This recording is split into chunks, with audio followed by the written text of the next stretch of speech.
کلمہ کلمہ زبان سے نکلنے والے ہر بامعنی لفظ کو کلمہ کہتے ہیں۔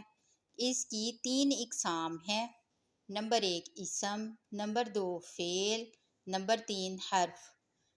اسم جو کسی شخص، حیوان، چیز یا جگہ وغیرہ کا نام ہو یا صفت ہو، مثلا کتاب کتاب، شاعر شاعر، القلم قلم، فاسق گنہگار۔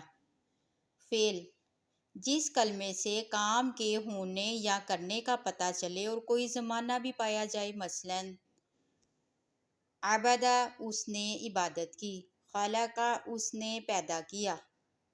نعبد ہم عبادت کرتے ہیں یا کریں گے۔ یخلق وہ پیدا کرتا ہے یا کرے گا۔